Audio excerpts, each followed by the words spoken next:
Hey, it's Jeremy with Strength in Numbers again. So you're ready to own a house. Well, how do you know it won't end up owning you? We're going to talk about that today.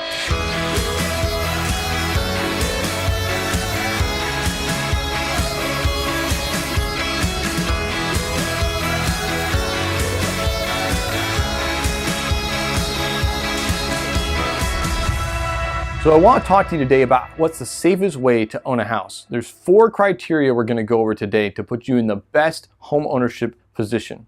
So let's get right into it. First, have a 20% down payment. Whoa, that sounds like a lot, doesn't it? But there's a few things that come into play with that. One is that you usually are required to have 20% down to avoid PMI, or private mortgage insurance, if you've ever heard of that. Basically, that's insurance that the lender requires you to pay for in case you default on the mortgage and they have to take care of the house. So basically you're paying for their insurance. Kind of weird, isn't it? Now, since the bubble burst in 2008, a lot has changed in the housing market. So there are some lenders out there that require only 10% down versus 20% down to avoid PMI. But the key here is to avoid that PMI, and it also has an ancillary effect that we'll talk about in a second.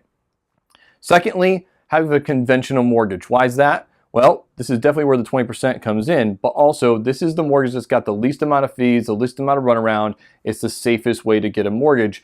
You may hear of the FHA is only 3% down, but is that really what's in your best interest? Thirdly, 15 years.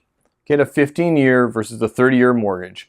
Now, you're maybe like, wow, I don't know if I can afford those payments. Okay, well, set that goal, because you may be thinking and saying, well, I'm going to pay the 30 off like a 15. But the thing about a 15 is it always pays off in 15 years. In fact, those who work this process that I teach always end up paying off their mortgage sooner than the actual term length. So set that goal, have a 15-year mortgage. You don't want to enter retirement with a mortgage, and you've got many other things you need to accomplish with your money. So 15-year. And lastly, fixed rate. Make sure that rate is fixed, because right now there is nowhere else those rates are going. Here in 2017, the rates have been great for a while. Now they're starting to creep up. They're not going to go anywhere except up. But even still, you don't want to have this variability of your rate. So there you have it, a simple 4-part recipe for how to own a house instead of it ending up owning you. But there's one more thing.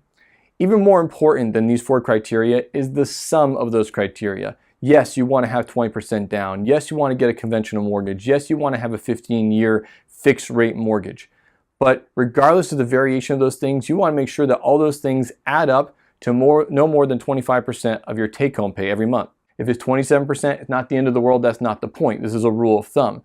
But you want to make sure you're putting yourself in a healthy position.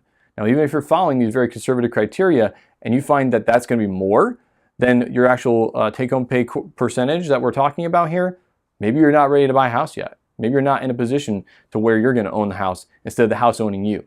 Do you find yourself in a position where you're actually owing more than that and it's more of your take-home pay than you expected? Then set a free consultation with me. I would love to chat with you about how we can work through certain strategies to get you in control of that to help you retain that home ownership position. This is Jeremy Edmonds with Strength in Numbers, helping you keep your wallet heavy and your heart light. Grab my free ebook for other tips you can use, as well as how to manage the utilities of this new house you're about to get. And I look forward to talking to you again soon.